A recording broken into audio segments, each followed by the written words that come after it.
Muy buenas noches, soy Gonzalo Priale, esto es 4 a la N. El presidente Trump empezó su mandato con ímpetu y cumpliendo sus anuncios de campaña, desató una potencial guerra comercial al establecer aranceles a la importación de productos canadienses, mexicanos y chinos, que son armas de negociación y no solo en temas comerciales. Esta disrupción de la globalización y los tratados de libre comercio puede impactar en la economía de los países y Perú no escapa a esta posibilidad.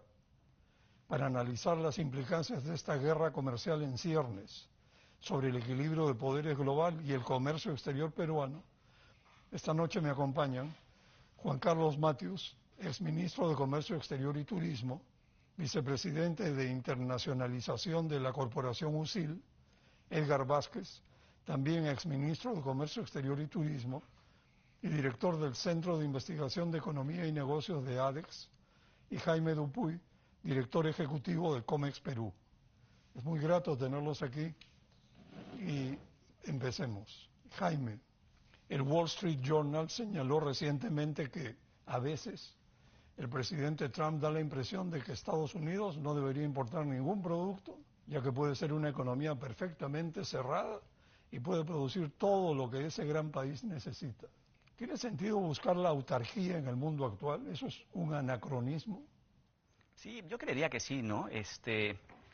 Y sorprende un poco las declaraciones porque en realidad, digamos, la experiencia que tenemos acá, justamente los testes del ministerio de diferentes cargos, ellos como ministros, yo también por años en el ministerio, definitivamente siempre hemos visto que el tema del libre comercio, al final, es un modelo que ha sido exitoso en muchos países y ha demostrado ser exitoso en cuanto a crecimiento económico, ¿no? Y esto viene de principios económicos, académicos de años atrás que soportan esto, ¿no? Desde David Ricardo y tenemos muchas más cosas. Entonces, de un tiempo a esta parte, que uno de los países que haya sido, digamos, de los campeones del libre comercio, de lo que significa el libre comercio en el mundo, retroceda con unas políticas proteccionistas, sin duda es difícil de creer, ¿no? Y sobre todo también por algunas inconsecuencias que hay, ¿no? Porque si estamos hablando que también, no solamente Estados Unidos ha sido siempre un gran exportador de productos al mundo, sino también generador de inversión afuera. De muchas empresas norteamericanas en todas partes del mundo que a su vez le exportan a Estados Unidos. Entonces, al final son políticas bajo el rubro de Primero América que al final puede perjudicar no solamente al mismo consumidor estadounidense, sino a sus propias empresas que están afuera. Sí, evidentemente puede haber complicaciones. Edgar, la guerra comercial en ciernes, iniciada por Trump sin contemplaciones contra sus propios vecinos, Canadá y México, de continuar con la Unión Europea y el resto del mundo, podría distanciar a Estados Unidos de sus aliados habituales. Además, como dijo Jaime, los consumidores en Estados Unidos podrían enfrentar más inflación por el proteccionismo comercial. ¿Cuáles serían los beneficios y cuáles los posibles riesgos de esta política? ¿Y piensas que podría Trump estarse disparando a los pies? Bueno, hay que ver las circunstancias también a la luz de la primera experiencia, ¿no? Durante el primer gobierno del presidente Trump también ocurrió algo bastante similar. En realidad él está haciendo lo que ha anunciado hacer. A mí más bien lo que me sorprende es que los gobiernos no se hayan anticipado, hayan subestimado el mensaje y hayan esperado las medidas para recién sentarse a negociar y no tratar de anticiparse. Pero creo que aquí hay un escenario que va a depender de la magnitud de las medidas y la extensión de la vigencia de las mismas. Es decir, ahora se han suspendido rápidamente, en unas cuantas horas se suspendieron las medidas hacia Canadá, hacia México. Hacia China seguramente va a haber un proceso de negociación, igual ocurrió durante su primer gobierno y tardará menos, en algún momento esperemos que se pongan de acuerdo. Sin embargo, dependiendo de esta extensión, lo que va a ocurrir, y profundidad obviamente de esta guerra, lo que va a ocurrir en el muy corto plazo es que van a haber algunos segmentos de productos que van a ser desplazados del mercado norteamericano y ahí por supuesto puede haber oferta exportable de distintos países, incluida el Perú, que puede entrar a suplirla, como ocurrió también durante el primer gobierno del presidente Trump en alimentos, en confecciones, en algunos productos metalmecánicos. Pero esta es una ventaja artificial y efímera, ¿no? Porque si digamos finalmente la guerra comercial se prolonga, estas economías van a caer y también nuestras exportaciones de manera generalizada lo van a hacer. Por el lado más bien digamos, lo más complejo, es que China, México, Canadá, imagínate la Unión Europea, en algún momento con complicaciones para ingresar al mercado norteamericano, con oferta exportable en sus plantas, en sus, digamos, almacenes, van a, digamos, buscar también alternativas para esos productos. Y lo que va a generar es que van a buscar otros mercados y van a probablemente inundarlos, como nos pasó con el acero, en el caso de China, que hasta ahora está bloqueado con Estados Unidos, y con bajos precios. Y eso va a generar un escenario de competencia compleja para productores menos competitivos en economías como la peruana. Entonces, en el corto plazo se van a dar esos efectos. Más adelante, si esto se prolonga, claramente la actividad económica global va a desacelerarse. Se esperaba que este año pueda crecer alrededor de 3,2, 3,4%. Probablemente crezca menos. Y eso claramente va a afectar a economías pequeñas, pero altamente integradas al mundo como la peruana. Y los pronósticos que tenemos de crecer 3,2% en la economía peruana también podrían verse afectadas. Es posible, claro. Juan Carlos, si bien distan mucho de los aranceles de 60% para productos chinos importados que Trump sugirió durante la campaña electoral, ante la imposición de un arancel de 10% por Estados Unidos, el Ministerio de Comercio chino anunció que presentará una queja ante la Organización Mundial del Comercio. ¿No resulta esto meramente simbólico, considerando que la OMC perdió peso hace buen tiempo? Y dicho sea de paso, ¿por qué la OMC perdió vigencia? Claro, estoy de acuerdo con tu afirmación y estoy de acuerdo con lo que mencionaste en tu introducción cuando hiciste alusión a que finalmente se trata de una herramienta de negociación. Yo creo que el trámite frente a la OMC no es sobre lo que se tenga mayor esperanza, sino la posibilidad de sentarse a negociar pensando como piensa Estados Unidos en los frentes de flujo de drogas, migraciones y también el tema de la balanza comercial que tienen. Sin embargo, Trump ha tenido expresiones abiertas señalando, y no solo él, en los gobiernos anteriores, demócratas también, que los TLCs habían beneficiado a los otros países, pero no a los norteamericanos. Sin embargo, en el caso de la historia de la relación comercial de Perú con Estados Unidos, sucede lo contrario, porque antes de tener el TLC, teníamos el famoso ATPDA, que era una ventaja unilateral que tenía Perú para entrar al mercado americano. Y más bien Estados Unidos no tenía las ventajas que tuvo después del TLC. Por consiguiente, en ese orden de ideas, ellos salen beneficiados. Obviamente, no me atrevería a decir más beneficiados porque es un mercado mucho más pequeño, pero en términos de la relación bilateral, no podrían decir que solo Perú fue el beneficiado, ¿no? Y efectivamente, la OMC desde hace mucho tiempo perdió peso. O sea, tú sigues viendo que algunos conflictos que escalan a la OMC son resueltos y otros, normalmente donde están involucradas economías tan grandes como la norteamericana, no pasa nada, ¿no? Y se mantienen subsidios en rubros importantes como agricultura en Japón, en Europa y en Estados Unidos, y esos reclamos frente a la OMC no derivan en un resultado concreto, ¿no? Pero Pero, perdón, sí, adelante. y además entiendo porque en el primer gobierno de Trump creo que justamente Estados Unidos no terminó de designar algunos cargos que se necesitaban en el aparato de solución de controversias de la En el OMC. órgano de apelación en particular. Lo que pasa es que hay doble instancia en la OMC, ¿no? El órgano de solución de diferencias que funciona y tenemos un órgano de apelación cuyos jueces, digamos árbitros, han ido perdiendo ya el periodo de vigencia de su mandato y no se han ido renovando. Y claro, finalmente si tú pierdes un fallo en el órgano de solución de diferencias y no lo aplicas, como hace Estados Unidos, la parte afectada puede ir al órgano de apelación para también ser autorizado a retaliar, pero no puede utilizar esa herramienta porque no hay árbitros que permitan llevar adelante la segunda instancia. Entonces, en realidad el mecanismo multilateral está claramente disminuido, muy debilitado, y no solamente en términos de comercio, ¿no? En términos del multilateralismo de manera más amplia, pero seguro vamos a conversar mucho de eso más adelante. Exacto. Jaime, ¿cómo se compara la importancia de las importaciones de China y las exportaciones a China para Estados Unidos versus la importancia de las importaciones de Estados Unidos y las exportaciones a Estados Unidos para China? ¿Quién depende más del otro? Digamos, en realidad, yo no diría que, digamos, dentro de los dos, de Estados Unidos definitivamente tiene un peso económico mucho más importante, ¿no?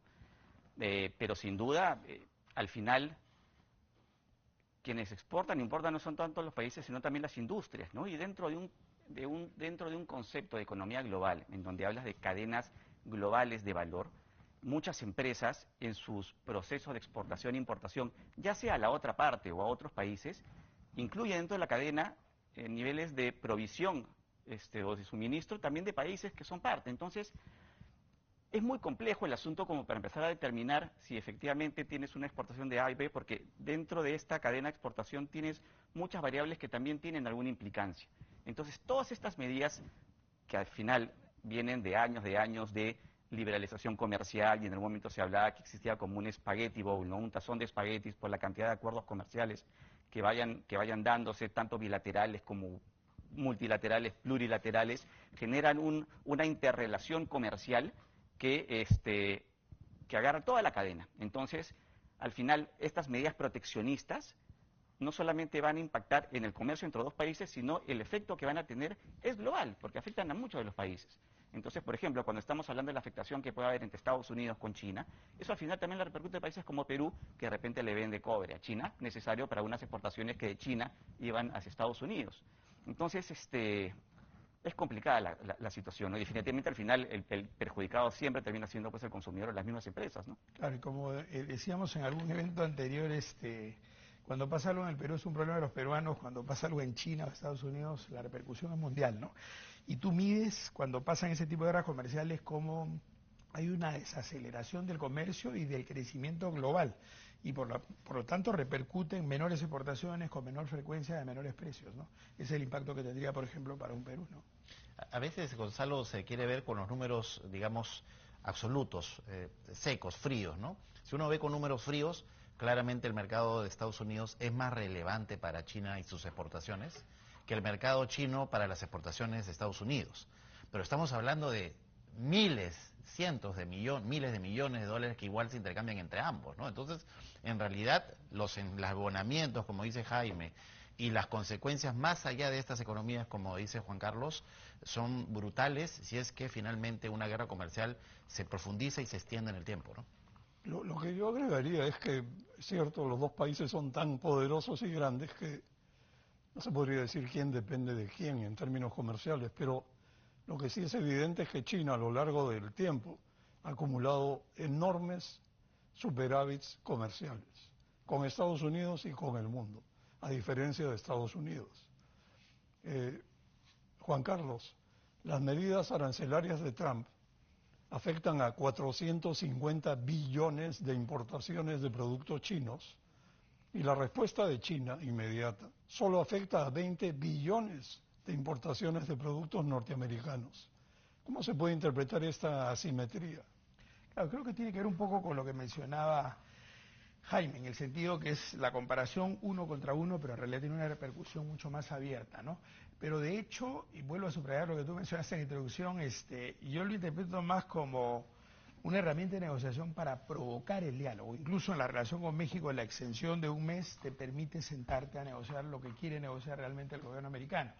No es tanto la reacción uno a uno, y yo confiaría en que no se escale una guerra comercial que tenga los efectos que todos estamos mencionando, ¿no? Yo lo veo más por ahí, por eso no me preocupa tanto la medición del impacto uno a uno y la asimetría que evidentemente existe en la reacción, sino en qué se va a negociar inmediatamente después, ¿no? Bueno, que sin duda, pues el número de aranceles es menor que lo que pasó en el primer gobierno, ¿no? Los aranceles que se están poniendo en cifras menores, y me pareciera que lo que ha hecho China es de repente selectivamente en productos que de repente pueden tener mayor impacto, como para dar una señal de, oye, yo no me voy a quedar quieto, ¿no?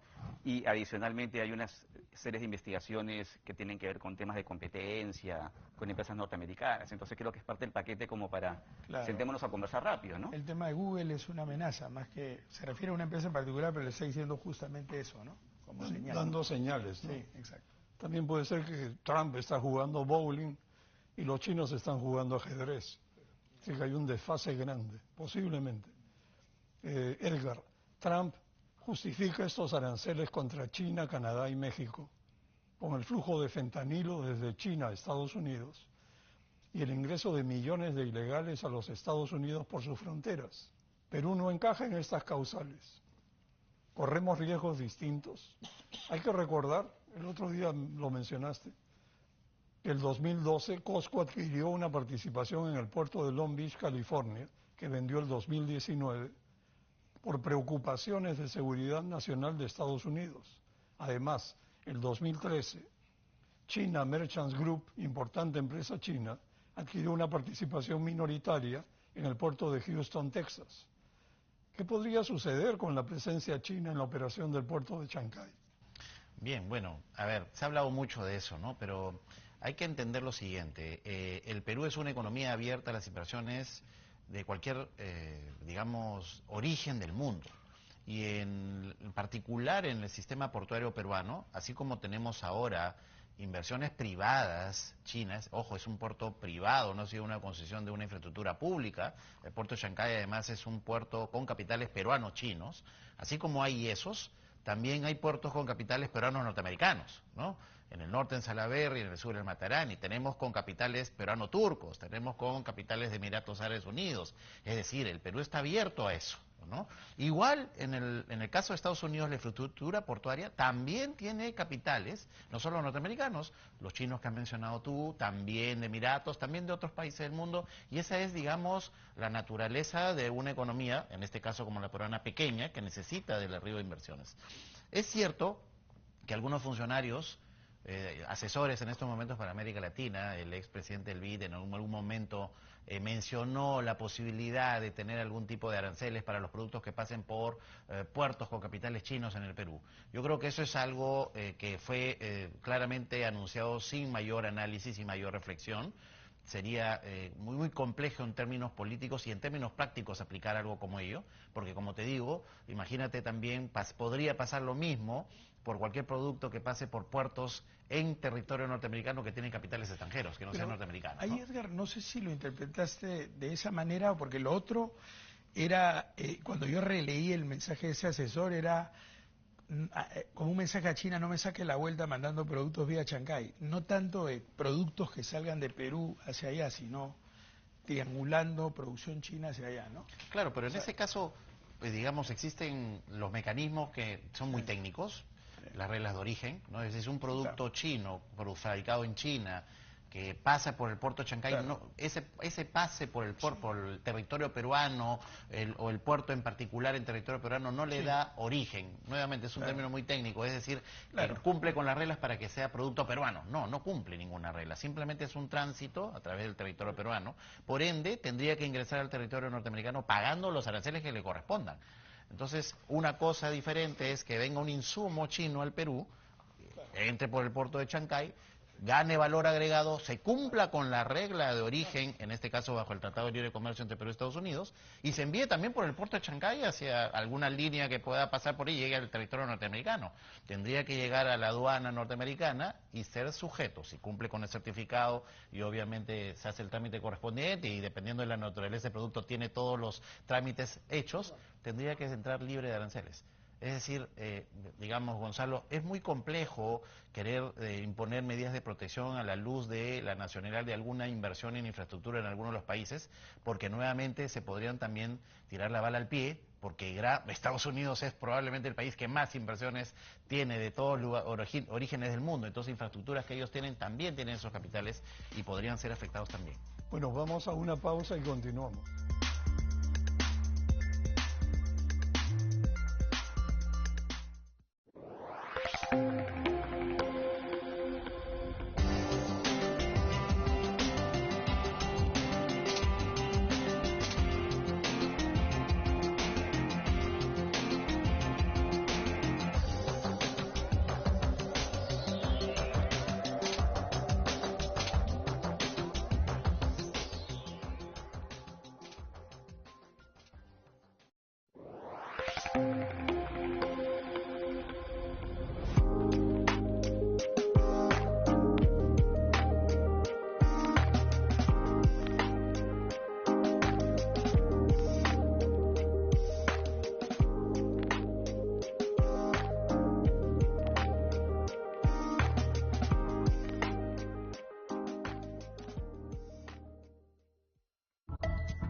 Este y todos los domingos, el análisis continúa.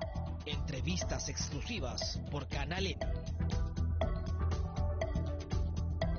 A las 18 horas, Pasos Perdidos con Jimmy Chinchay. Los temas que marcaron la semana. A las 19 horas, Mesa de Prensa con Marco Calderón. Junto a un panel de periodistas debaten y analizan los temas políticos más importantes del momento.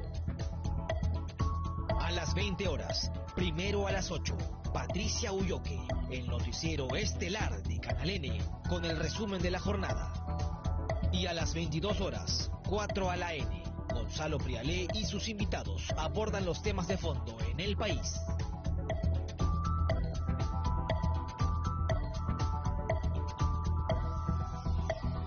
Canal N, noticias en vivo, minuto a minuto.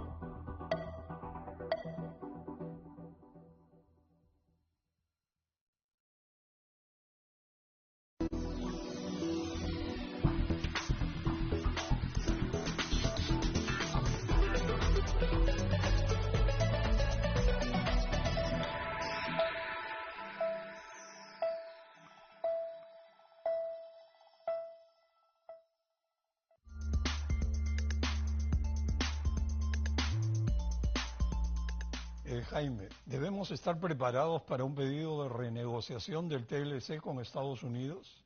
¿Cuán probable lo ves si el TLC permite renegociaciones? Sí, es un escenario posible que definitivamente hay que estar preparado, ¿no? Lo que vemos acá es que con estas medidas unilaterales, lo que se ha dicho bastante es que los países que han sido afectados, en este caso Canadá, México, digamos, con Colombia también, y en el caso peruano, ya tienen TLCs con Estados Unidos, que impide que la otra parte pueda subir aranceles unilateralmente, ¿no? Definitivamente, para hacerlo habría que haber una renegociación, justamente para disponer las medidas, ¿no?, que Estados Unidos quiere exigir. Siempre hay una cláusula de seguridad, ¿no? Pero claro, acá la complicación está porque cuando uno habla de subir aranceles, generalmente tiene que estar, o pensamos que debe estar relacionado con un aspecto netamente comercial, ¿no? Pero lo que viene sucediendo es simplemente utilizar esta carta de los aranceles por cuestiones un poco más políticas. Entonces, claro, en el caso peruano, de repente la parte comercial está un poco, digamos, sin problema, porque justamente Estados Unidos tiene un superávit comercial con el Perú, pero habría que ver qué otros temas pueden salir, ¿no? Claro, hemos conversado en el bloque anterior con el caso de las inversiones chinas, pero en algún momento de repente podría tener la carta, no sé, pues del narcotráfico, ¿no? Y que Perú no está haciendo lo suficiente. En el TLC, por ejemplo, la última vez teníamos disposiciones en materia ambiental forestal. Se está cumpliendo realmente con eso o está originando exportación de productos forestales ilegales, no sé. Hay una serie de medidas que Estados Unidos podría dictar y decir, te subo aranceles si es que no me demuestras que se está solucionando el problema, o nos sentamos a renegociar para ver qué mecanismos, qué cosas podemos ajustar en el tratado para justamente evitar esas cosas que le pueden complicar a Estados Unidos. Edgar, ¿cuál es nuestro grado de dependencia del comercio y las inversiones con China y con Estados Unidos, respectivamente? ¿Dependemos más de Estados Unidos o de China? Bueno, en realidad el Perú es una economía pequeña, altamente integrada al mundo. Hemos tenido la capacidad de diversificar bastante los mercados de destino y aún estamos en un proceso de seguir abriendo nuevos. Miren, pero no podemos negar que entre Estados Unidos y China son nuestros dos principales socios comerciales. Entre los dos reciben el 47% de todo lo que el Perú le exporta al mundo. Con diferencias importantes, ¿no? Porque a China le exportamos el 34% de todo lo que exportamos al mundo, pero principalmente cobre, minerales, harina, aceite, pescado. 92% de todo lo que exportamos son esos productos. Mientras que a Estados Unidos, más del 70% de lo que exportamos son lo que denominamos productos no tradicionales. Es decir, productos de la agroindustria moderna, confecciones, metalmecánicos, productos químicos, etcétera, ¿no? Entonces, que generan más empleo, y justo ahí va, ¿no? Las exportaciones del Perú hacia Estados Unidos tienen asociadas la generación de puestos de trabajo por casi 1,5 millones de manera directa, indirecta, inducida. Es decir, hay 1,5 millones de peruanos que de una u otra manera, sabiéndolo o no, sus remuneraciones, sus trabajos dependen de lo que estamos exportando en Estados Unidos. Y a China, 700.000. Uno diría, ¿por qué hay menos empleo asociado a la exportación de China si a China le exportamos más del doble? Porque precisamente está más concentrado en sectores que generan menos empleo por, digamos, $1,000,000 exportado. Minería, harina, aceite, pescado. Entonces, aquí el gran reto está en, por supuesto, diversificar. China todavía sigue siendo un mercado con mucho potencial. y Estados Unidos también, porque todo lo que le exportamos a Estados Unidos solo significa el 0.3% de lo que Estados Unidos le compra al mundo. Es decir, Estados Unidos aún es un mercado que, si bien suena como que lo estamos aprovechando, en realidad mínimamente lo hemos arañado, ¿no? Somos un error estadístico para ellos, creo. Y en cuanto a inversiones, ¿cómo estamos en este mismo Sí, terreno? bueno, en los últimos años claramente las inversiones chinas han ido desplazando digamos, relevancia numérica las inversiones de Estados Unidos, inclusive algunas inversiones de Estados ¿Numérica Unidos. quiere decir número de inversiones o cantidad de...? En número y en valor. En valor, ¿no? En número y en valor, porque, digamos, en términos acumulados, se estima que hay unos 30.000 millones de dólares en inversiones chinas, tanto en inversión directa como en inversiones asociadas a proyectos de infraestructura que se están desarrollando conjuntamente con, obviamente, recursos públicos. Mientras que por el lado de Estados Unidos, esos montos han ido disminuyendo en el tiempo. Inclusive en algunos casos empresas norteamericanas han vendido participación en el Perú a empresas chinas, como lo que ha pasado en la distribución eléctrica en Lima, ¿no? Entonces, sí, claramente China ha venido ganando relevancia, pero como le he expresado anteriormente, el Perú no ha hecho nada especial o diferente con China que lo que hace con Estados Unidos o lo que hace con Europa o con cualquier otro país. El Perú promueve el arribo de inversiones de todos los destinos, lo que somos un país abierto a las inversiones, y si no hay más inversiones norteamericanas en estos momentos es seguramente bajo una evaluación netamente empresarial de costos, beneficios, de oportunidades. Más bien el Perú lo que tiene que hacer es recuperar competitividad, recuperar atractivo, recuperar presencia global de promoción de estas inversiones para hacer que se interesen más en nuestros proyectos, se interesen más en nuestras economías y por supuesto podamos lograr que vengan más inversiones de Canadá, vengan de Alemania, vengan de Estados Unidos también. En estos momentos, los que por una cuestión de estrategia y de posicionamiento es China, pero eso no quiere decir que el Perú no está abierto al arribo de las inversiones del resto de los países. Claro, pero ese puede ser un punto de conflicto, ¿no?, en el futuro. Ojalá que no. Juan Carlos, en cuanto a Panamá, desde 1997 la empresa Hutchison Ports, con sede en Hong Kong, opera los puertos de Balboa y Cristóbal, ubicados en las entradas del Canal de Panamá en el Pacífico y en el Atlántico. Es cierto que, como dice Trump, los chinos controlan el Canal de Panamá y discriminan a los buques norteamericanos. ¿Y qué importancia tiene el Canal de Panamá para Estados Unidos realmente? A ver, de hecho sí es relevante y por eso lo que ha estado pasando en el Perú en los últimos años es súper importante de cara no solamente a la relación de Perú con el mundo y con Asia-Pacífico en particular, sino toda América Latina, ¿no? O sea, se habla mucho de Chancay como contrapeso a esa posibilidad, pero en realidad hay una modernización del puerto Callao que es súper importante, como justo adelantaba hace un momento Edgar.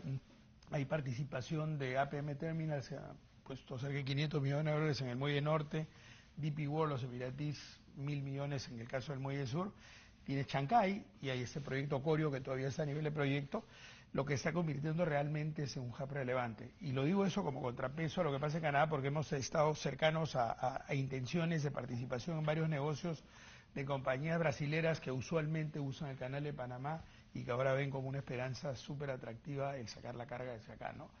Y de hecho esto que mencionaban ambos antes de la fortaleza que tiene Perú en materia de diversificación es absolutamente relevante, porque miras el caso de los mexicanos y casi el 80% de lo que se exporta va a Estados Unidos, o sea, la relación que tienen es totalmente distinta. Nosotros creo que estamos en el orden de 13-14%, ¿no? 13. Entonces, esa diversificación, que a veces se habla poco, que se va a reflejar en los 23 LCE con 59 economías, es un punto absolutamente vital.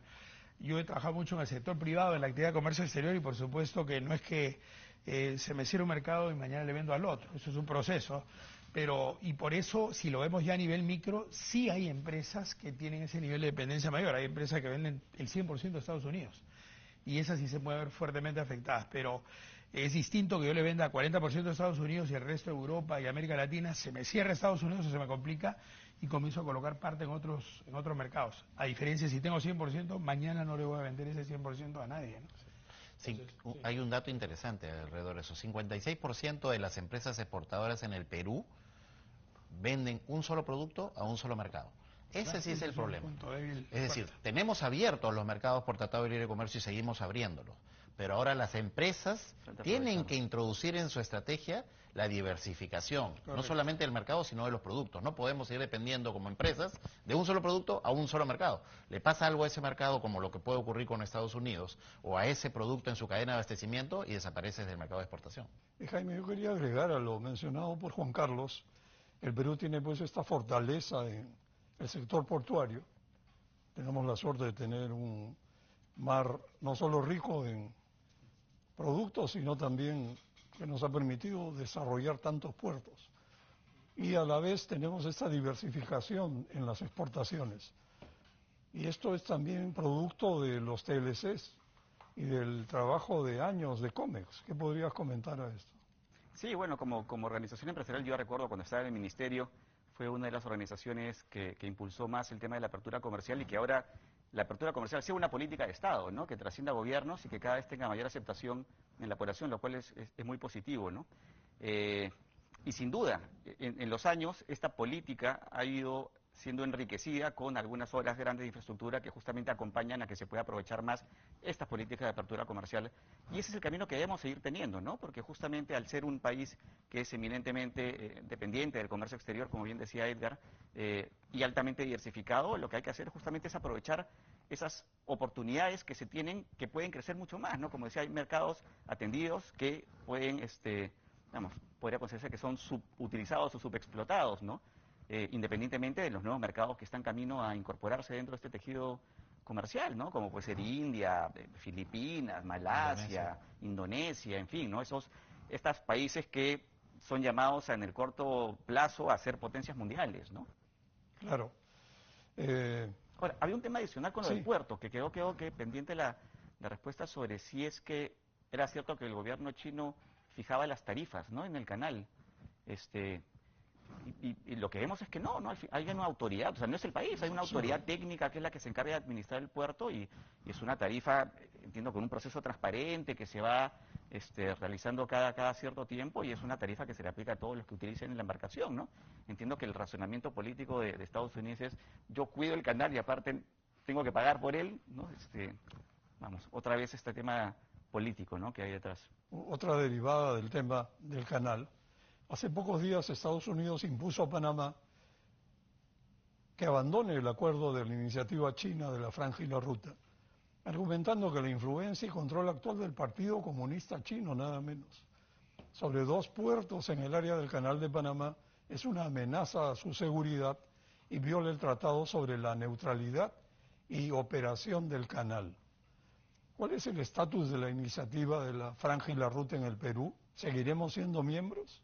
Bueno, el Perú es en este momento socio de la Franja y la Ruta como proyecto de colaboración para el desarrollo logístico global entre varios países, por supuesto iniciativa liderada por China. Yo fui ministro y me tocó ser el que suscribió este documento allá por el 2019, ¿no?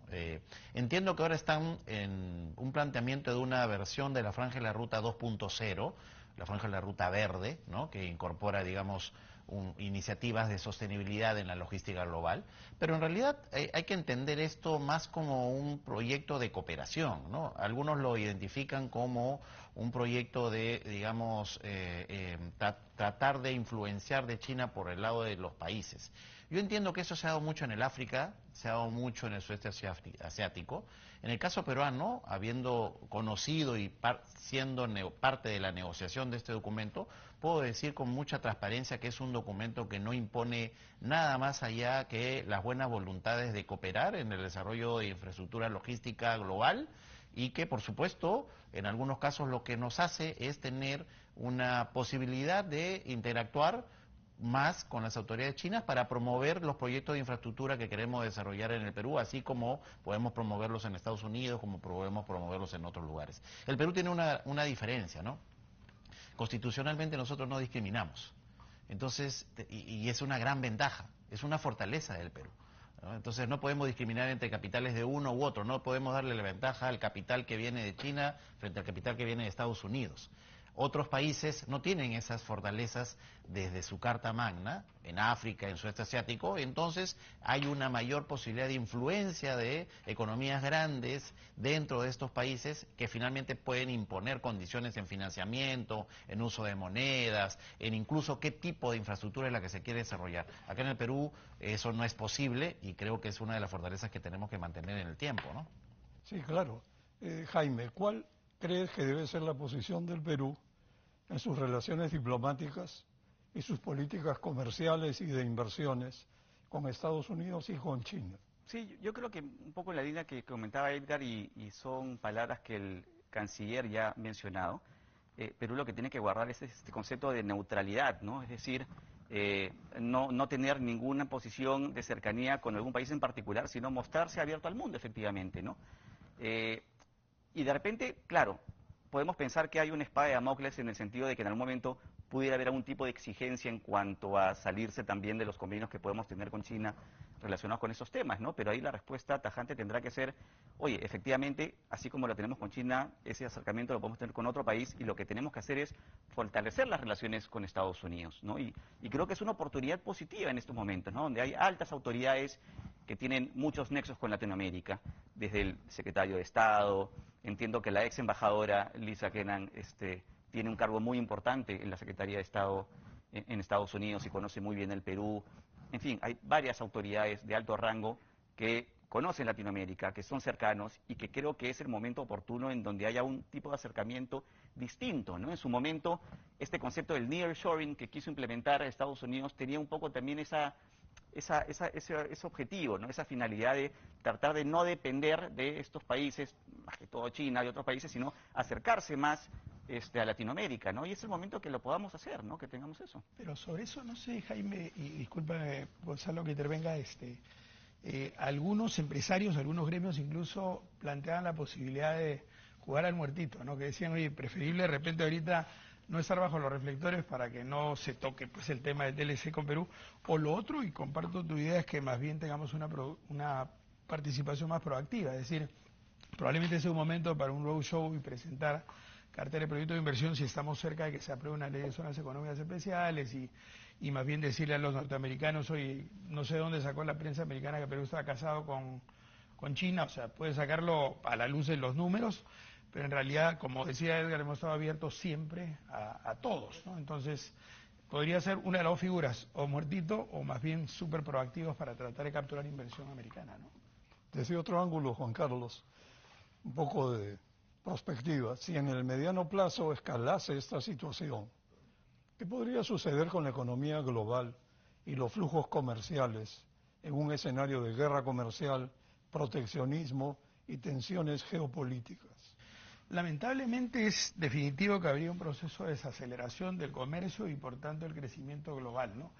Y eso tiene repercusiones sobre la apuesta que tiene Perú a recuperar los niveles de crecimiento que tuvo años atrás, donde se habló en algún momento inclusive del milagro económico peruano y crecíamos a tasa de 6, 7%, a veces más, ¿no?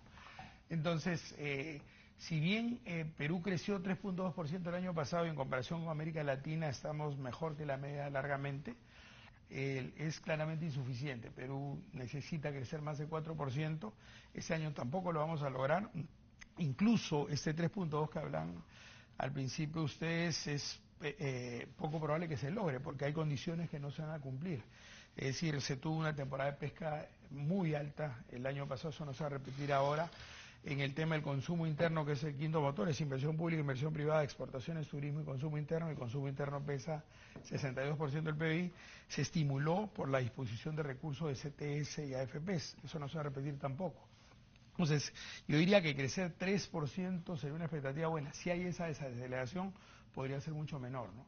Y eso repercute en los niveles de pobreza que están al 29%. O sea, sí lo veo como una preocupación y es una posibilidad que se dé, ¿no? ¿Qué piensas del tema, Edgar?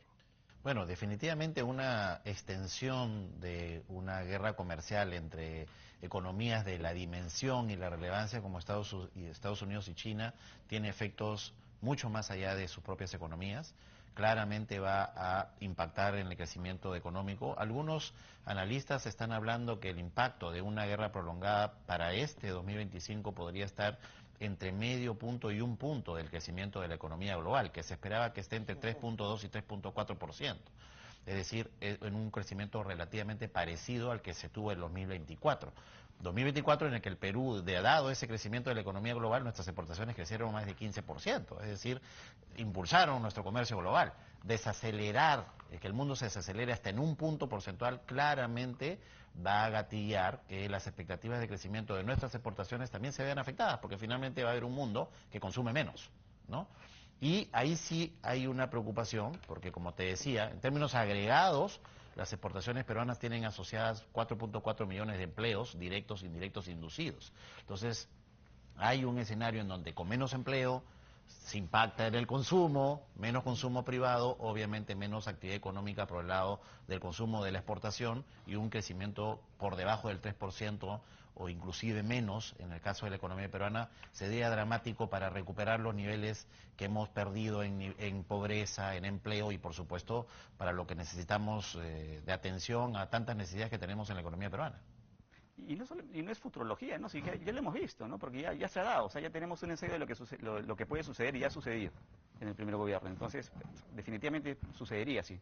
Y otro elemento adicional es que también ya hay la amenaza de poner aranceles a la Unión Europea, que ese de repente podría ser un agravante aún mayor, ¿no?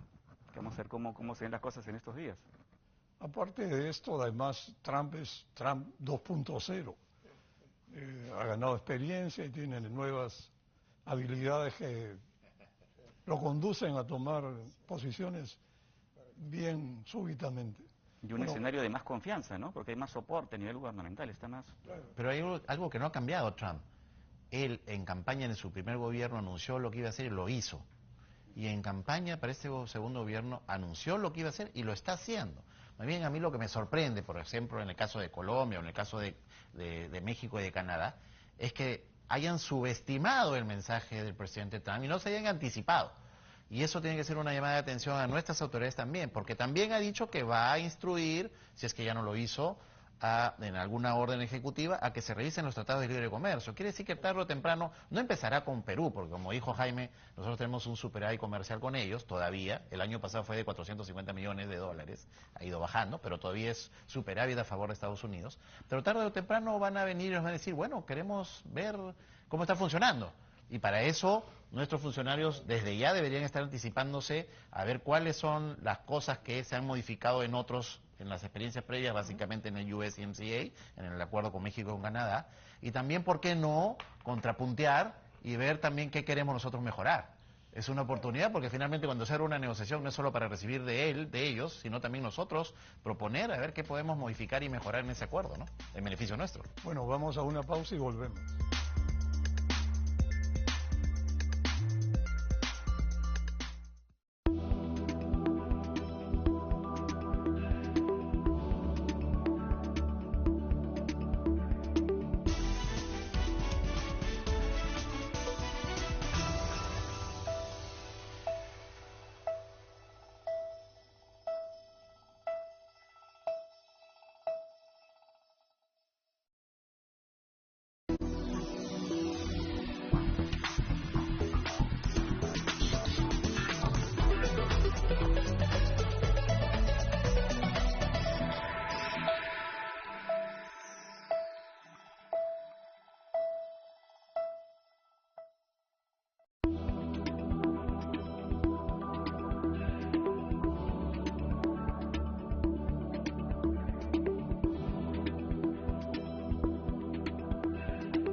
Estamos de vuelta, este es el último bloque de 4 a la N. Edgar, ¿tú crees que hay ganadores y perdedores en esta lucha por la primacía mundial entre dos poderes? No, definitivamente no. No se puede pensar que alguien termina ganando al 100% y tampoco alguien pierde al 100%. Yo creo que aquí casi siempre hay un común en el nivel de afectación, que son los ciudadanos. Los consumidores de todas maneras pierden con estas circunstancias. Algunas empresas en algunos casos que se ven beneficiadas por este proteccionismo, van a tener ganancias efímeras de corto plazo.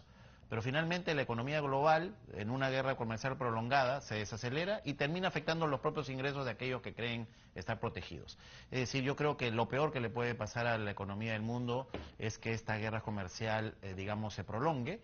Yo coincido con Juan Carlos, creo yo más que son instrumentos de presión para sentar a negociar a las contrapartes y solucionar puntos de agenda de interés en este momento del gobierno del presidente Trump, más que un interés de una lucha comercial prolongada que desgaste a las economías y que por ende, por supuesto, desgaste finalmente la capacidad de vida de los ciudadanos del mundo, ¿no? Porque además expresamente lo ha dicho, ¿no? Que él es consciente que esas medidas van a significar un golpe para el país por un momento determinado, pero que serán temporales, ¿no? Como diciendo, oye, estos son momentos cortos porque simplemente van a funcionar como un mecanismo para negociar, ¿no?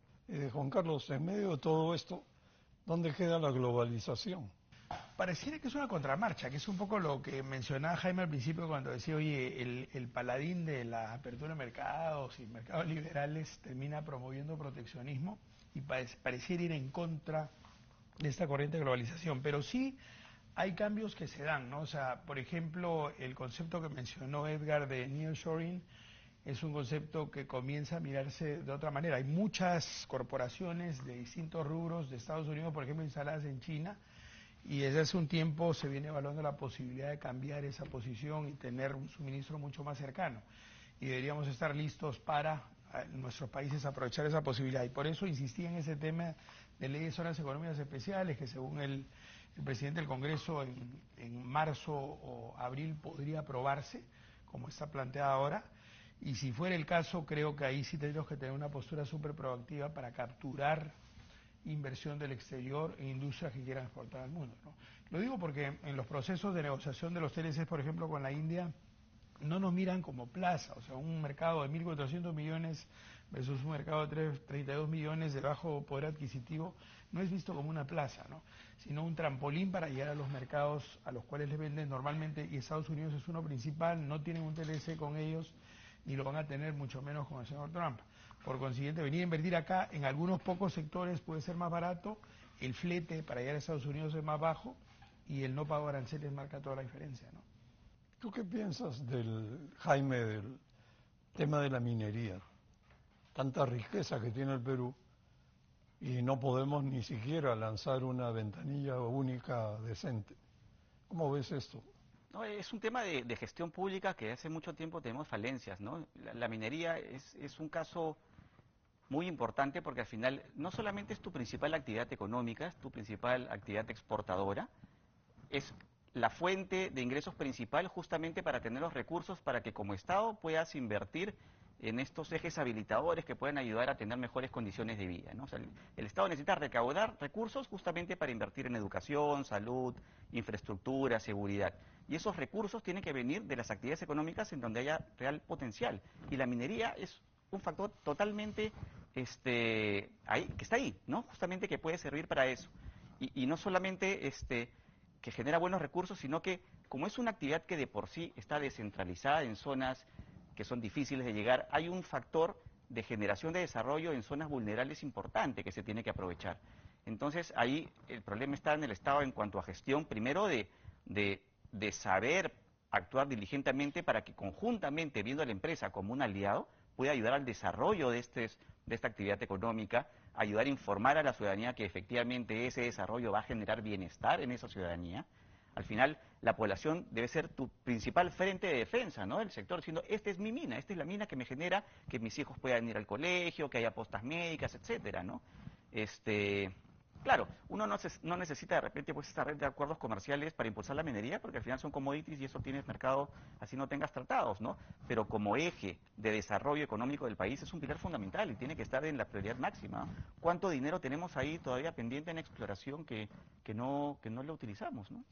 Sí, pues hay una cantidad de recursos desaprovechados que el país podría explotar y cambiar totalmente su nivel. Y ojo que la minería, y perdón, de repente que interrumpa, pero la minería moderna, estamos hablando de minería que está sujeta a altos estándares a nivel mundial. Estamos hablando que los operadores que juegan en el Perú, los actores, son empresas multinacionales de alto nivel, que están sujetos a muchos estándares, a estándares muy altos en materia ambiental, de sostenibilidad. Entonces, todos esos mitos que en su momento se crearon por los efectos adversos que pudieran tener los impactos, cada vez se han ido cayendo, ¿no? Y se ve que al contrario, hay mucha responsabilidad en cuanto al desarrollo de la actividad. Juan Carlos, una pregunta, ¿qué medidas para, no sé, impulsar el comercio exterior propondrías? Digamos, hay dos frentes siempre que se miran en el comercio exterior. Uno, y yo insistiría en él, sería el tema de apertura de mercados. O sea, los CLCs no son para coleccionar ya chapitas de que somos el país que tiene más TLC, sino porque incluso lo ves en sectores que han venido creciendo sólidamente, como el sector agroexportador, donde crecíamos vendiéndole a los mismos mercados y por lo tanto provocando la caída de los precios. Y eso obliga a abrir nuevos mercados. Por consiguiente, sí tiene sentido el seguir abriendo negociaciones con Emiratos Árabes, con Marruecos, el tema con Brasil, etcétera, etcétera, ¿no? Entonces, ese es un frente, pero más importante que ese tiene que ver con la mejora de los estándares de competitividad. Ahí hay una buena práctica que se aplicó en el MINCETUR, que fue ese plan estratégico exportador a 10 años, se extendió a 10 más y ahora se está trabajando para 10 años más. Y la evidencia que funciona es que se plantearon 1.215 medidas y el 87% más o menos implementado, o sea, no ha sido un ejercicio teórico. Entonces, ese frente que tiene que ver, por ejemplo, ventanilla única de comercio exterior, seguro para la pyme exportadora, los consorcios de exportación, los modelos de subcontrata, todo ese tipo de mecanismos que mejoran la competitividad es fundamental. Y más aún mirando que las 9.300 empresas exportadoras, como 69% son MIPES, ¿no? O sea, no se trata solamente de negocios grandes, ¿no? Entonces creo que hay un espacio absolutamente necesario de ser priorizado, ¿no? ¿Quisieras agregar algo a estas propuestas? Sí, por supuesto. Yo creo que el Perú ha tenido mucho éxito en su vínculo con el mundo, ¿no? De pasar a ser un país aislado a inicios de los 90, ahora somos una de las economías más integradas al mundo. Somos la 8ª economía más integrada al mundo en términos de acuerdos de libre comercio.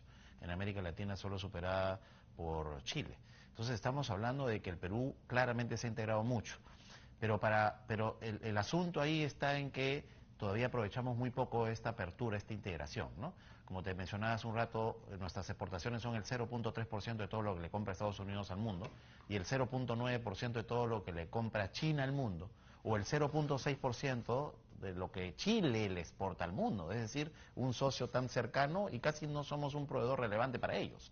Entonces, ahí hay mucho que aprovechar y más que el lado internacional, las falencias están por el lado de la productividad empresarial, es decir, la capacidad que estamos teniendo los peruanos de gestionar eficiente y exitosamente nuestras empresas para incursionar en los mercados internacionales. Somos exitosos mandando el producto, pero en realidad el que se lo lleva es el trader internacional. La empresa peruana sigue estando sin exportar directamente.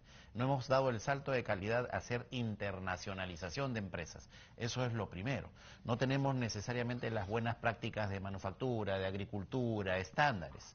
Es decir, hay un tema de productividad del trabajo, productividad del capital, productividad de los factores. Tenemos problemas asociados a la capacidad empresarial para aprovechar estas oportunidades. Y lo segundo, como ya lo mencionó Juan Carlos, tenemos un grave problema de pérdida de competitividad continua, año tras año, que se manifiesta en el déficit de infraestructura, que se manifiesta en la corrupción, que se manifiesta en la informalidad, que se manifiesta en la inseguridad, que se manifiesta en los bajos índices de resultados educativos, tanto en comprensión lectora, matemática, que se refleja en los niveles de desnutrición. Es decir, tenemos graves problemas de competitividad por el lado de los recursos humanos, por el lado de la infraestructura, por el lado de condiciones básicas. Entonces, si no superamos eso, podemos seguir abriendo los mercados del mundo, pero vamos a seguir siendo siempre un competidor pequeño, porque no vamos a explotar las capacidades para poder aprovecharlas. Bueno, quedan pocos minutos y quería pedirle a cada uno de ustedes que en un par de minutos digan sus palabras finales sobre lo tratado. Jaime. Sí, no, en realidad ahí, lamentablemente se juntan pues factores determinados, ¿no? Con esta incertidumbre que por la guerra comercial, y el año preelectoral, definitivamente se torna un escenario, difícil. Igual el país tiene mucho potencial para salir adelante y allí el llamado que tenemos que hacer al gobierno es trabajar conjuntamente, ¿no? Hay que trabajar más cercano el sector público con el sector privado justamente para impulsar juntos las medidas que se necesitan como país para estar preparados para afrontar estas oportunidades o estas complicaciones que se puedan dar de una mejor manera, ¿no? Si es que, y eso coincidimos todos, los grandes problemas o falencias que existen en el país van por el lado de la competitividad. De hace mucho tiempo vemos los esfuerzos del gobierno por implementar nuevos y actualizaciones del plan de competitividad que al final no terminan de ir a los puntos que realmente son importantes, ¿no? Terminan viendo algunas cosas, maquillando algunas cuestiones, pero no van a las cosas estructurales que como país necesitamos desarrollar, y creo que ahí el trabajo del sector privado puede ayudar muchísimo al sector público para mejorar en eso. Juan Carlos, un par de minutos. Sí, a ver, yo quisiera rescatar conceptos de buenas prácticas. Hace un rato mencionaba Jaime el tema de la minería, y cuando hemos tenido contacto con la gente de Anglo American, que son los inversionistas de Quellaveco, el principal proyecto hoy día, lo mostraban como ejemplo en el mundo. Es decir, más allá de que tenemos más de 200 conflictos sociales, en el caso de Quellaveco han hecho las cosas correctas. Se juntó el Estado, el gobierno y la comunidad, y por lo tanto tratan de garantizar que parte de esa renta cubra los gaps, los vacíos que tienen en materia de educación, de salud, de servicios básicos, ¿no? Y lo propio vemos acá, o sea, es decir, hace tiempo, si hubieras tocado el tema de agroexportaciones o el sector agro en general, hablaríamos permanentemente del tema potencial y potencial. Hoy día ese potencial se ha vuelto una realidad y somos jugadores relevantes en el mercado. ¿Y por qué? Porque se hizo la tarea que tú mencionabas de articulación público-privada, donde el Estado hizo lo suyo con la apertura de mercados, con los proyectos de irrigación, con la ley de promoción agraria, y la empresa privada se la jugó a invertir. Y tenemos condiciones particulares buenas. Entonces, el mensaje es, al final hay formas de hacer las cosas bien, se nos viene un cambio de gobierno, creo que tenemos una vez más una oportunidad de poder hacer las cosas de la manera correcta y que venga un punto de inflexión hacia arriba para el país, ¿no? Edgar, por favor. Sí, Gonzalo, yo quisiera, digamos, señalar tres cosas muy concretas. Primero, que este es un momento complejo en el escenario global y el Perú tiene que monitorear estrechamente y anticiparse a estas circunstancias. Tenemos vínculos estratégicos con Estados Unidos, lo tenemos con China, lo tenemos con Europa, hemos tenido la capacidad de relacionarnos ampliamente con economías del mundo. No podemos subestimar lo que está pasando, y las autoridades correspondientes, en convocatoria amplia también con el sector privado, hay que prepararnos, porque el momento de alguna medida va a llegar, y lo peor que nos puede ocurrir es a que nos agarren, digamos, sin la preparación, sin los instrumentos para poder, digamos, hacerle frente. Lo segundo es que obviamente tenemos que apuntalar a las instituciones que llevan adelante nuestras relaciones internacionales. El Ministerio de Comercio Exterior y Turismo, a través de su viceministerio, los técnicos, estoy seguro, deben estar haciendo los análisis correspondientes, y hay que empoderarlos. Tenemos un embajador que tiene experiencia en estos momentos en Estados Unidos, Alfredo Ferrero, ha sido ministro de Comercio Exterior, ha negociado el TLC, conoce el establishment, hay que empoderarlo. Por supuesto, hay que alimentarlos de información de tal manera que podamos anticiparnos, reunirnos con las autoridades norteamericanas, explicar el por qué el relacionamiento con el Perú es estratégico, el por qué, digamos, la circunstancia de inversiones chinas en el Perú no es una amenaza hacia ellos, y más bien que somos una economía abierta al arribo de sus inversiones. Y lo tercero, hay que trabajar en la agenda interna para apuntalar que las empresas peruanas y por ende los ciudadanos peruanos podamos aprovechar más los mercados internacionales en un escenario en el que el Perú todavía tiene ventajas, porque somos de los pocos países que puede decir que tienen las puertas abiertas, libres de aranceles, en gran parte de los mercados más relevantes en la economía global. Bueno, ha sido muy grato conversar con ustedes, les agradezco, Juan Carlos, Edgar, Jaime. Para terminar, yo diría brevemente que el sector externo, las exportaciones peruanas son una verdadera fortaleza por su diversificación de destinos, por la cantidad de TLCs que tenemos suscritos, y por el sector portuario, que es una historia de éxito, concesionado a cargo del sector privado, operado por privados. Imagínense cómo sería el sector portuario peruano si siguiera en manos de ENAPU y empresas estatales parecidas. Y por otro lado, como bien dice Edgar, debemos prepararnos, anticipar posibles escenarios poco agradables que podrían venir y estar listos para enfrentarlos. Muchas gracias, buenas noches.